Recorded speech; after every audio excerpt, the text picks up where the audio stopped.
Non, ça me surprend si peu que je l'ai annoncé la semaine dernière dans ma Web TV en disant que c'était une carte prévue. Ça me paraît évident. Il y a une espèce de façon chez les Maastrichtiens, je dirais, de détruire tout ce qui est peuple, tout ce qui est volonté du peuple et décision du peuple. Quand le peuple vote mal en 2005, on lui dit en 2008, on va envoyer les députés et les sénateurs contre le peuple. Quand une télévision pense mal ou un animateur penserait mal dans une télévision, on supprime la télévision.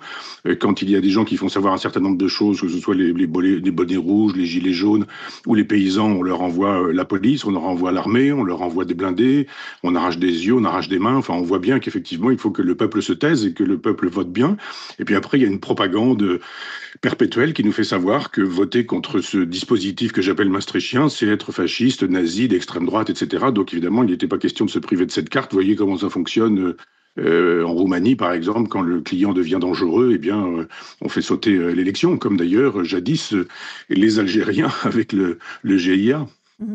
Michel Onfray, cette décision des juges s'appuie sur une loi, la loi Sapin 2, qui a été votée en 2016 par la majorité de gauche de l'époque, sous le mandat de François Hollande. Vous pensez que la gauche avait théorisé déjà le fait d'empêcher Marine Le Pen d'accéder au pouvoir de l'Élysée? C'est vrai que je pense, c'est que la chose a été clairement dite, c'est-à-dire à l'époque c'était Emmanuel Valls, Premier ministre, et c'était François Hollande, le chef de l'État, qui avait cogité sur cette question, en se disant si elle arrive au pouvoir légitimement, c'est-à-dire portée par le peuple, comment peut-on faire pour l'en évincer ou pour faire de telle sorte que l'élection soit considérée comme invalide. Donc la chose a été dite, reprise par la presse à l'époque, ça n'a gêné personne d'entendre dire qu'un chef d'État et un Premier ministre aient pu penser qu'on pouvait s'opposer à la volonté du peuple, à la volonté souveraine du peuple, en cherchant des occasions de rendre soit inéligible ou soit invalide une élection. Je le dis depuis très longtemps, la gauche fait l'économie du peuple au moins depuis 1983, et là ça devient vraiment très gros, c'est quand même très visible, ça marche en relation d'ailleurs, c'est pas fait exprès, mais enfin je veux dire avec la une du JDD qui montrait qu'elle atteignait des chiffres incroyables au premier tour et qu'elle était susceptible de devenir présidente de la République, donc effectivement il faut utiliser les grands moyens. Alors on peut la condamner pour des choses qui sont condamnables, hein, ça me paraît évident, elle a fait des choses qui sont condamnables, donc il était normal qu'il y ait un procès, il était normal qu'il y ait des condamnations, mais c'est comme interdire, je crois, des fonctions paternelles à Nicolas Sarkozy, je crois bien. Enfin, il y a un moment donné, on se demande pour quelle raison on va chercher des choses pareilles. Là, on comprend bien pourquoi on interdirait à cette femme de devenir candidate aux élections présidentielles, comme ça l'affaire présidentielle, l'élection présidentielle est pliée avant qu'elle n'ait lieu. Michel Onfray, est-ce que c'est comparable selon vous à ce qui s'est passé en 2005, le non au traité de la Constitution européenne? C'est très exactement la même chose. Ça rentre exactement dans la même logique. Il y a une détestation du peuple, une criminalisation du peuple. Souvenez-vous ce qui a été dit du peuple quand les Gilets jaunes ont démarré. Il était antisémite, il était fasciste, il était homophobe, il avait tous les vices du monde. Il était évidemment, on trouvait toujours un nazi ou quelqu'un qui avait tenu un propos pas possible. Il s'agit de faire désormais sans le peuple. Le général de Gaulle pensait que la souveraineté, c'était l'expression du peuple.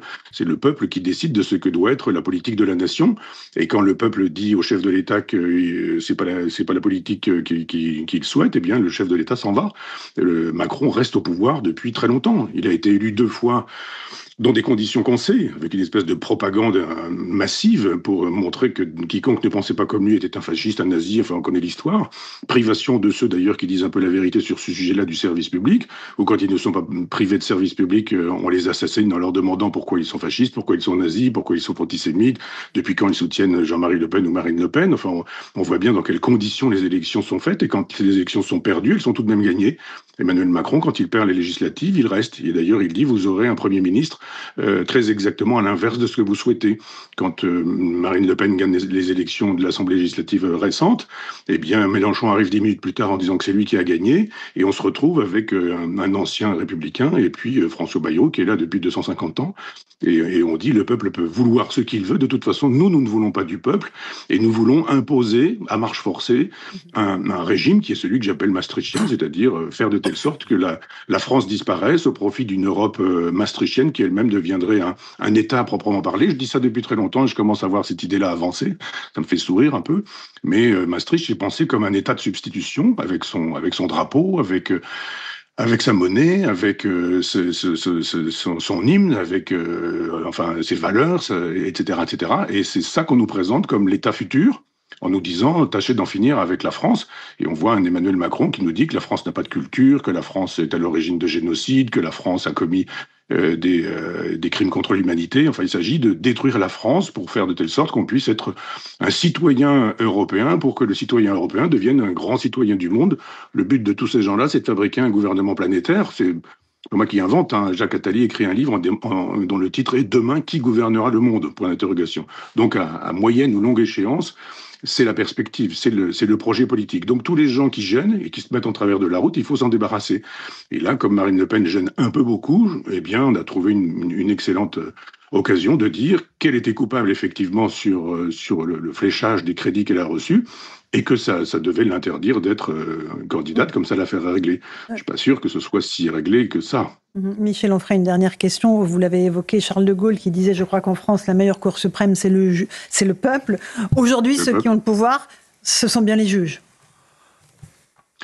Oui, non, enfin pas seulement les juges, c'est-à-dire il y a un dispositif antidémocratique fabriqué par la prétendue démocratie. Moi, je pense que nous sommes dans une démocratie illibérale depuis 2008, c'est-à-dire depuis le traité de Lisbonne, depuis que les députés, les sénateurs de droite maastrichtienne et de gauche maastrichtienne ont voté contre le peuple.